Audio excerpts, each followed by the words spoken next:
Awal mula Balenciaga, kisah sang Master of Haute Couture. Pada awal abad ke-20, di sebuah kota kecil di pantai Basque, Spanyol, lahirlah seorang anak bernama Cristobal Balenciaga. Sejak kecil, Cristobal dikelilingi kain, jarum, dan pola jahit. Ibunya adalah seorang penjahit rumahan yang karyanya disukai para wanita kaya di kota itu. Balenciaga kecil sering duduk di sudut ruangan, mengamati ibunya mengubah potongan kain biasa menjadi gaun anggun. Suatu hari, saat ia masih berusia belasan tahun, seorang bangsawan setempat memintanya memperbaiki gaunnya yang robek. Balenciaga tidak hanya memperbaiki, ia merombak total gaun itu menjadi desain baru yang lebih indah. Sang bangsawan begitu terkesan, hingga ia membiayai pendidikan mode Balenciaga ke kota besar. Tahun 1919, di usia yang masih muda, ia membuka butik pertamanya di San Sebastian, Spanyol, yang langsung menarik perhatian bangsawan dan kalangan elit. Namun, ketika Perang Saudara Spanyol pecah pada 1936, ia memutuskan pindah ke Paris, pusat mode dunia. Di sanalah pada tahun 1937, Balenciaga House resmi berdiri.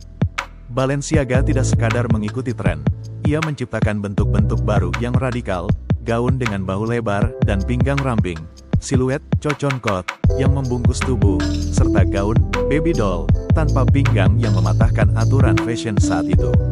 Keberaniannya membuat majalah Vogue menyebutnya sebagai The Master of Us All. Bahkan para desainer besar seperti Christian Dior dan Hubert de Givenchy mengakuinya sebagai guru sejati dalam seni haute couture. Meski Balenciaga menutup rumah modenya pada 1968 dan wafat pada 1972, warisannya tetap hidup. Pada era modern, Balenciaga bangkit kembali dengan sentuhan desainer-desainer baru, membawa ciri khas avant-garde, potongan oversize, dan permainan bentuk yang tetap menghormati prinsip sang pendiri, ketepatan, kualitas, dan keberanian bereksperimen. Kini, Balenciaga bukan hanya simbol kemewahan klasik, tetapi juga ikon gaya yang berani menantang definisi fashion di abad ini. Kalau mau, aku bisa buatkan versi dramatis kisah ini yang seperti film biografi, lengkap dengan dialog dan konflik emosional Balenciaga ketika meninggalkan Spanyol. Apakah mau aku buatkan versinya seperti itu? Anda bilang, lanjutkan. ChatGPT bilang, baik, kita lanjutkan kisah Balenciaga ini dengan versi dramatis seperti film biografi, lengkap dengan dialog dan momen emosional. Balenciaga, sang arsitek gaun. San Sebastian, 1936 senja yang membawa kepergian. Langit berwarna jingga tua.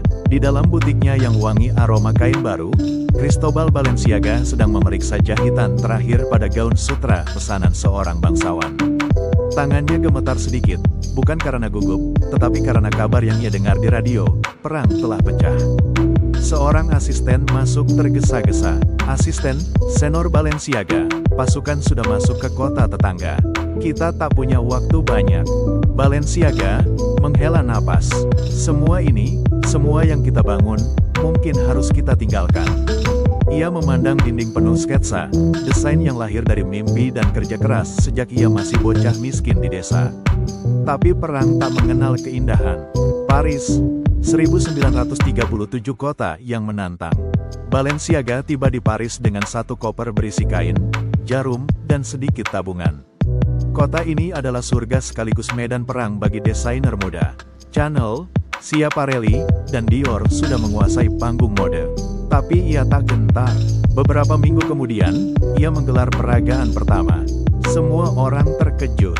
Gaunnya tak seperti mode Paris yang penuh ornamen. Desain Balenciaga bersih, tegas, namun misterius. Seusai pertunjukan, seorang wartawan menghampirinya.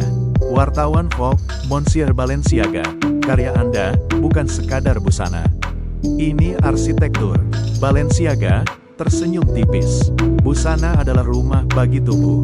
Ia harus kokoh, indah, dan tak lekang oleh waktu. Puncak kejayaan, dan diam yang elegan. Tahun demi tahun, Balenciaga menolak tunduk pada tren. Ia menciptakan gaun baby doll, kot cocon, dan potongan yang merombak siluet wanita. Dior pernah berkata, Balenciaga adalah guru kita semua.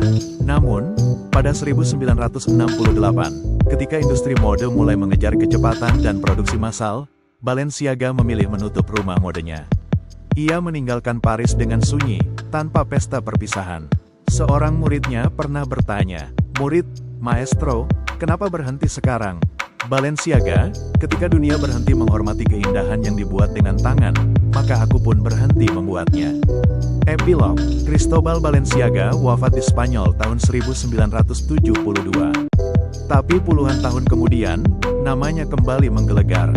Desainnya dihidupkan kembali oleh generasi baru, dengan bentuk-bentuk berani, oversize, dan provokatif, tetapi tetap menyimpan DNA sang maestro, keberanian melawan arus. Balenciaga kini bukan sekadar merek, ia adalah warisan keberanian, lahir dari tangan seorang anak penjahit yang percaya bahwa busana bisa menjadi arsitektur abadi bagi tubuh manusia.